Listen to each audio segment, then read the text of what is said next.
Guess we're skipping David Moore today. Yeah, we are. I will save us at least 2 minutes. Yeah, with the question. Clarence Hill, All City, Dallas. Coach, can you just talk about how McCormick and Butler played, how you thought they did with their first time out there? Yeah, I mean, there were some good plays, obviously, and some bad plays. There was, I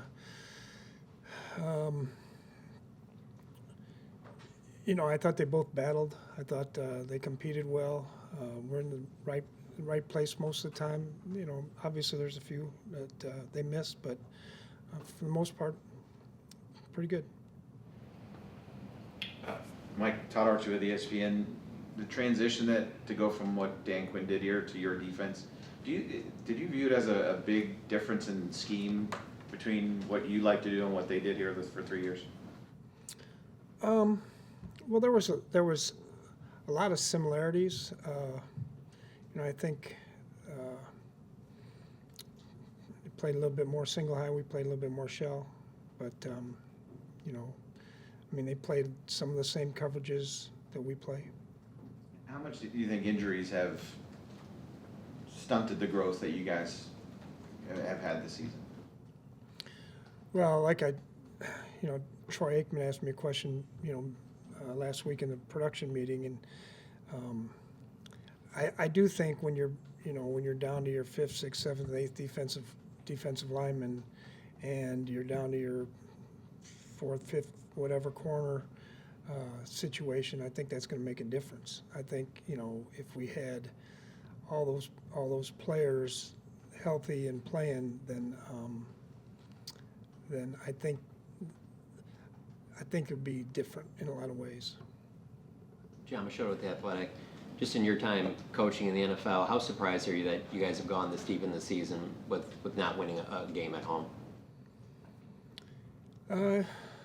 Yeah, it's surprising. We obviously didn't anticipate it, so I don't know what else to tell you. Calvin Watkins, Dallas Morning News. You talked about the guys you've been missing. Looks like you might get Nealon back. How much have you missed just those core defensive ends like DeMarcus, and you even missed Micah for 4 games? Yeah, well, that's when you talk about defense, usually you're talking about the 2 most important positions are pass rushers and pass cover guys, right? So when you lose those type of players, it hurts. It'd be nice to get Nealon back. If he gets back, he's still a rookie, still learning. So, but he was on a good progression when he got hurt. Thought process on Pardon me? Mukuamu. The thought process of Mukuamu being in the slot. What did you like about him in that spot? Well, he's kind of do all guy.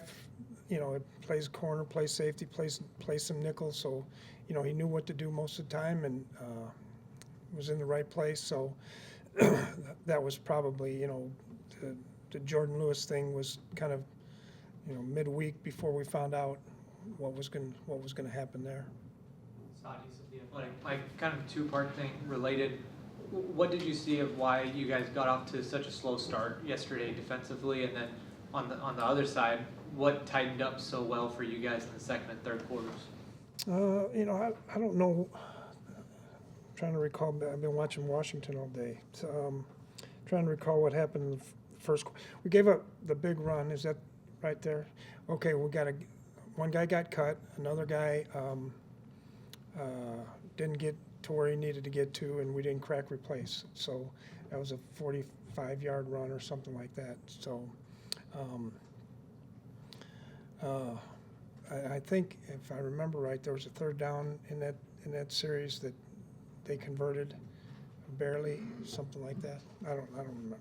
And then what about the second and third quarters? Obviously we made some changes, but we do that every week. It's not like we wait till halftime and say, hey, we're gonna do this. We're kind of find out.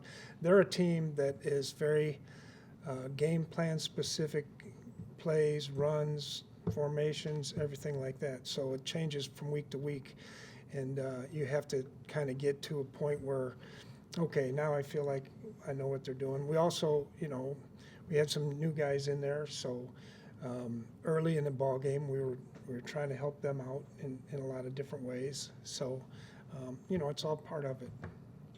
Nick, Nick Harris for Star Telegram. The double mug linebacker look over the line of scrimmage. When was the first time you started integrating that into your defense?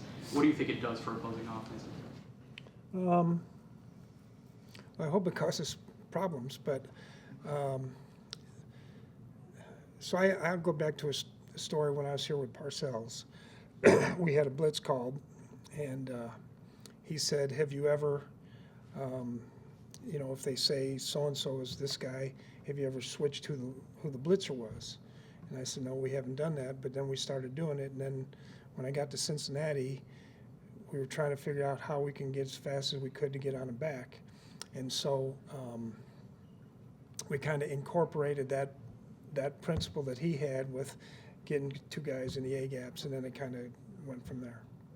And then starting Josh Butler at corner, starting to integrate more youth. How do you feel like it's kind of benefiting the whole team by seeing more from the young guys so far? Well, it gives them opportunities to play. It's not like we're trying to integrate young guys. It's guys need to go in there and go play. So he did a good job this week. They'll have tape on him now, so they'll be seeing where he's at, and they'll have some ways to try to scheme him as well. Garrett Podell, CBS Sports. Mike, what have you thought of Jay Daniels this season and how Washington's really turned their offense around? Yeah, they're doing really well. They're very innovative. A lot of misdirections. Obviously, he can run like crazy, throws the ball well. So they give you a lot of things you have to work on, whether it's zone reads or screens. We didn't play the screens well the other night. So there's things like that they're going to give us that we're going to have to get at quick. What is your experience facing Cliff Kingsbury? I know he's been in the league as a head coach and play caller before. Yeah, I was just talking about that on the way here. I don't remember, honestly. I think we played him once when he was at Arizona. And to finish up with Cal. Yeah, Mike, Ed Werder, WFAA. If this is the week, as it seems possible, that you get Deron Bland on the field finally, based on what you've seen of him on film when you first got here and in training camp when he was available, what are your expectations for what he can contribute? Yeah, hopefully he can get him back, and if he does, I'll be excited to get another kind of veteran corner in there. He's obviously missed a lot of time, a lot more than we anticipated. But when you get two corners in there, it helps the pass rush, it helps the run game, it helps a lot of different things. So it'll be good if we can get him up. Like you're real close with Deion Sanders. Just your thoughts of him as a coach. Obviously, there's a lot of talk about him coaching on your level. Just your thoughts on how he's been doing as a head coach. Well, Deion and I are obviously really good friends, and we talk weekly probably, but I'm not going to speculate on any jobs or anything like that because I don't think that's right. But I know that he's told me many times he's very happy in Colorado. He likes it there. Obviously they've done a great job. I try to watch his games each and every week that I can, and I'll give him some tidbits and go from there. So, okay. Thank you. Okay.